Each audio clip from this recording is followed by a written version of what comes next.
लोकसभा चुनाव के छठे चरण के लिए मतदान जारी। 7 राज्यों और केंद्र शासित प्रदेश की 58 सीटों पर डाले जा रहे हैं वोट। दिल्ली में राष्ट्रपति द्रौपदी मुर्मू ने किया मतदान, लोगों से भी वोट डालने की अपील की। राज्यसभा के उपसभापति हरिवंश नारायण सिंह ने दिल्ली में किया मतदान, कहा लोकतंत्र के महापर्व में अपना वोट जरूर डालें। विदेश मंत्री एस जयशंकर ने किया मतदान, दिल्ली के एक पोलिंग बूथ पर डाला वोट, लोगों से भी मतदान करने की अपील की। केंद्रीय मंत्री हरदीप सिंह पुरी ने पत्नी संग डाला वोट, दिल्ली के एक पोलिंग बूथ पर किया मतदान। नई दिल्ली से बीजेपी प्रत्याशी बांसुरी सुराज ने किया मतदान, आपके सोमनाथ भारती से मुकाबला। बांसुरी सुराज ने वोटिंग से पहले झंडेवालन मंदिर में किए दर्शन। नई दिल्ली से बीजेपी के प्रत्याशी हैं बांसुरी। दिल्ली के चांदनी चौक से बीजेपी प्रत्याशी प्रवीण खंडेलवाल ने लोगों से मतदान करने की अपील की, बोले लोकतंत्र के महापर्व में बढ़ चढ़ कर लें हिस्सा।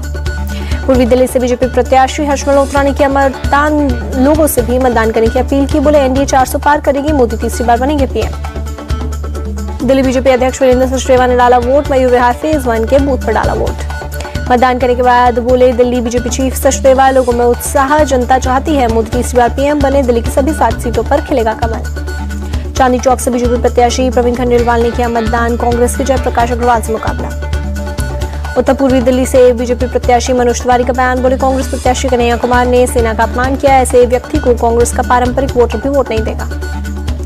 दिल्ली सरकार में मंत्री आतिशी ने किया मतदान, लोगों से भी मतदान करने की अपील की। वोट डालने के बाद आतिशी ने दिल्ली के एलजी पर लगाया आरोप, कहा इंडिया लाइंस के गढ़ वाले इलाके में धीमी वोटिंग का दिया है निर्देश। आतिशी ने चुनाव आयोग से संज्ञान लेने की अपील की। आम आदमी पार्टी की राज्यसभा सांसद स्वाति मालीवाल ने डाला वोट, दिल्ली के एक मतदान केंद्र पर किया मतदान।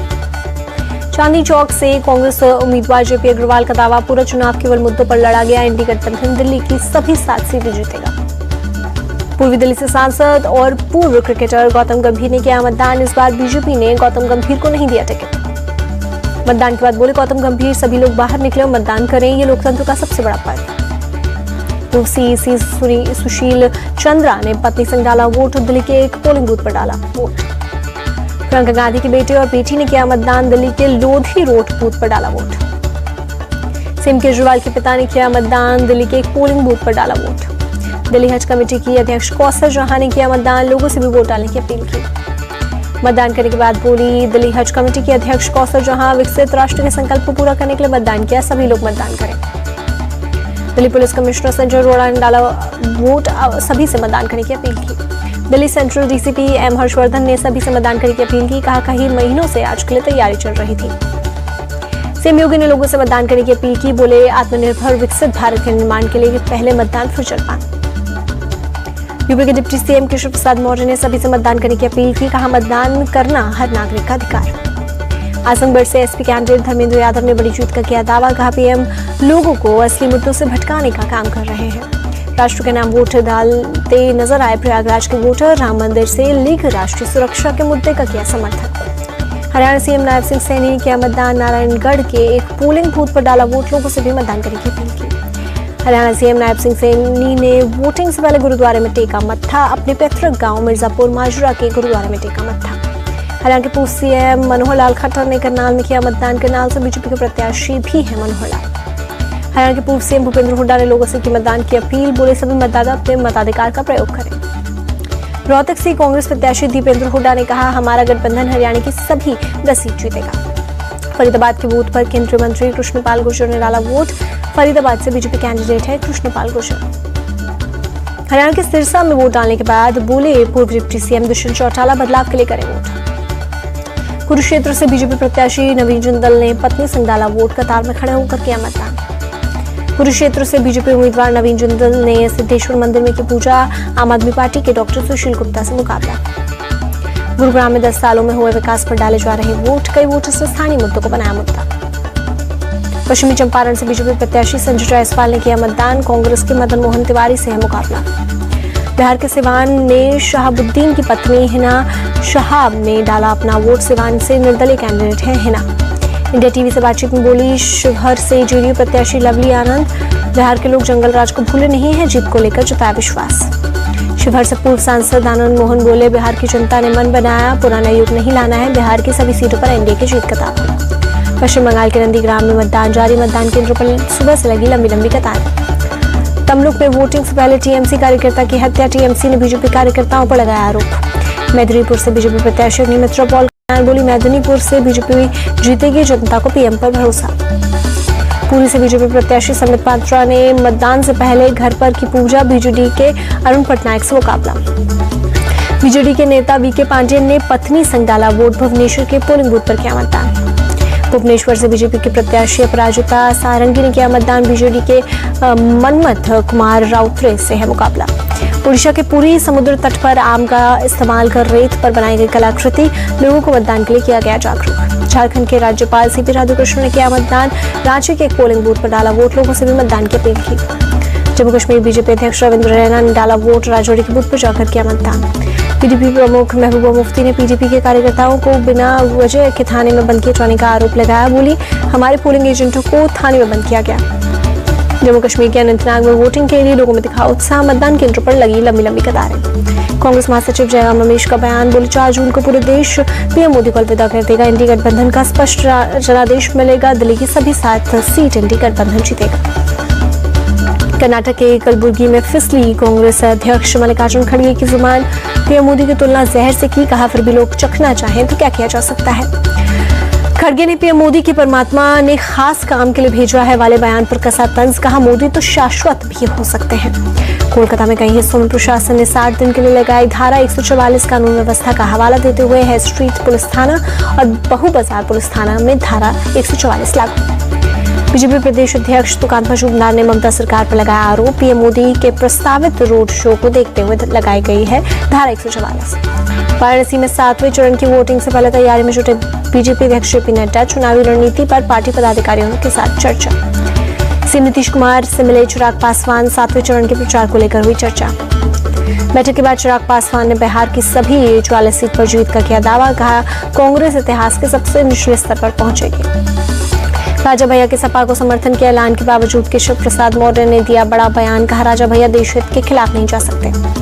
केशव प्रसाद मौर्य ने सपा कांग्रेस पर किया अटैक, कहा राहुल और अखिलेश को उनकी गालियों का जवाब वोट से मिलेगा। अलीगढ़ में स्क्रैप फैक्ट्री में हुए धमाके में 2 लोगों की मौत, 3 घायल, पुलिस ने घायलों को पहुंचाया अस्पताल। पश्चिम बंगाल के जलपाईगुड़ी में उत्पाद शुल्क विभाग की बड़ी कार्रवाई, 5 करोड़ से ज्यादा कीमत की स्प्रिंट और प्रतिबंधित सामान जब्त किया। पश्चिम बंगाल के पूर्व मेदिनीपुर में जिला प्रशासन ने चक्रवात रेमल को देखते हुए जारी की एडवाइजरी, मछुआरों को सतर्क रहने की सलाह दी। 26 मई को आधी रात तक पश्चिम बंगाल के तटीय इलाकों में टकरा सकता है चक्रवात, बांग्लादेश में हवा की स्पीड तेज रहने की आशंका। तमिलनाडु के तुतुकुड़ी शहर में बीती रात हुई बारिश, लोगों को गर्मी से मिली राहत। जम्मू कश्मीर के राजौरी में बीती शाम बदला मौसम का मिजाज, के इलाकों में तेज हवा के साथ हुई बारिश। हिमाचल प्रदेश के धर्मशाला में भी हुई तेज बारिश, कांगड़ा वैली में कई इलाकों में बदला मौसम। अहमदाबाद में गर्मी से जनजीवन बुरी तरह प्रभावित, घर से बाहर निकलना हुआ मुश्किल। इंटरनेशनल कोर्ट ऑफ जस्टिस का नेतन्याहू सरकार को बड़ा आदेश, गाजा के राफेल में सैन्य कार्रवाई तुरंत रोके इजराइल। आईसीजे के 15 जजों की पीठ ने दक्षिण अफ्रीका की याचिका पर दिया आदेश, इजराइल पर गाजा में नरसंहार का लगाया आरोप। इजराइल ने गाजा में नरसंहार के आरोपों से किया इनकार, गाजा में सैन्य ऑपरेशन को आत्मरक्षा की कार्रवाई बताया। इजरायली सेना ने गाजा में 3 और बंधकों के 2 शव के बरामद, इजरायली सेना ने तीनों मृतकों के परिवार को दी सूचना। इजरायली सेना के मुताबिक तीनों बंधकों की हमास ने 7 अक्टूबर को मेफ्लाज्म चौक चौराहे पर की थी हत्या, शव को साथ लेकर गए थे Gaza. International court of justice के आदेश के बावजूद गाजा में इजरायली सेना का एक्शन जारी, हमास के ठिकानों पर कार्रवाई का वीडियो जारी किया। इजरायली सैनिक टैंक के साथ राफे में कई इलाकों में घुसे, इमारतों के मलबों में भी हमास के लड़ाकों की हो रही है तलाश। इजरायली सेना ने राफे के पावर स्टेशंस की फ्यूल सप्लाई भी रोकी। गाजा हेल्थ मिनिस्ट्री के मुताबिक अस्पतालों में भी बिजली सप्लाई हुई ठप। मिस्र का बॉर्डर खुलने के बाद गाजा के बाजारों में पहुंचा खाने पीने का सामान, कीमतों में कमी की गई दर्ज। फिलिस्तीनियों के पास न काम न पैसा, सस्ता होने के बावजूद भी नहीं खरीद पा रहे हैं सामान। रूसी राष्ट्रपति पुतिन ने यूक्रेन के साथ जंग रोकने के लिए संकेत, फिलहाल रूस ने आधिकारिक तौर पर कोई ऐलान नहीं किया। सूत्रों के मुताबिक पुतिन बातचीत के जरिए यूक्रेन में युद्ध रोकने को तैयार, शर्त रखी है कि युद्ध विराम के बाद यूक्रेन और पश्चिम देश कोई प्रतिक्रिया नहीं दे। राष्ट्रपति पुतिन ने बेलारूस यात्रा के दौरान यूक्रेन के राष्ट्रपति जेलेंस्की की वैधता पर भी उठाए सवाल, कहा युद्ध विराम के लिए किससे करनी होगी बात। रूसी हमले के बाद राष्ट्रपति जेलेंस्की ने किया खार्किव का दौरा, हमले में तबाही प्रिंटिंग प्रेस का लिया जायजा। राष्ट्रपति जेलेंस्की ने अधिकारियों के साथ की बैठक, कहा क्षेत्र की सुरक्षा और तबाह हुए एनर्जी इंफ्रास्ट्रक्चर की मरम्मत है मुख्य एजेंडा। ताइवान के पास चीन का मिलिट्री ड्रिल लगातार दूसरे दिन जारी, दर्जनों लड़ाकू विमानों और युद्धपोत ने किया अभ्यास। चीनी वायुसेना ने आसमान में अपने जेट में फ्यूल भरने का भी किया अभ्यास, टैंक और मल्टी रॉकेट लॉन्चर्स को भी ड्रिल में किया शामिल। पाकिस्तान की राजधानी इस्लामाबाद में इमरान खान की पार्टी के मुख्यालय पर चला प्रशासन का बुलडोजर, पाकिस्तान तहरीक इंसाफ का केंद्र सचिवालय तोड़ा गया। तहरीक इंसाफ पर सरकारी जमीन पर अतिक्रमण और अवैध निर्माण का लगा आरोप, पार्टी नेता आमिर मुगल को गिरफ्तार किया गया। माउंट एवरेस्ट पर 30 बार चढ़ाई करने का रिकॉर्ड बनाने वाली पर्वतारोही कामी रीता शेरपा वापस लौटे, काठमांडू एयरपोर्ट पर हुआ भव्य स्वागत। कामी रीता ने कहा वो अभी माउंट एवरेस्ट पर चढ़ाई करना रखेंगे जारी, रिटायर होने के बाद भी पर्वत पर ही करेंगे काम। आईपीएल 2024 को मिले दोनों फाइनलिस्ट, दूसरे क्वालिफायर में राजस्थान को हराकर फाइनल में पहुंचने वाली दूसरी टीम बनी सनराइजर्स हैदराबाद। चैंपियन की जंग में रविवार को फाइनल में केकेआर से होगी सनराइजर्स की टक्कर। चेन्नई में शाम 7:30 बजे से खेला जाएगा फाइनल। सनराइजर्स तीसरी बार आईपीएल के फाइनल में पहुंची, केकेआर की टीम चौथी बार खेलेगी फाइनल। केकेआर 2 बार और हैदराबाद 1 बार बनी है आईपीएल चैंपियन।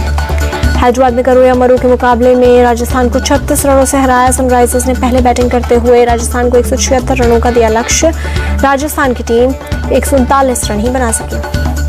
आरसीबी के विराट कोहली ने दिनेश कार्तिक को बताया समझदार और ईमानदार बताया, कहा जब मैं बुरे वक्त में से गुजर रहा था दिनेश कार्तिक ने मनोबल बढ़ाया। ऑरेंज कैप की रेस में सबसे आगे विराट कोहली का नाम, विराट ने सबसे अधिक 741 रन बनाए हैं। कोहली को 567 रन के साथ ट्रेविस हेड दे रहे हैं टक्कर।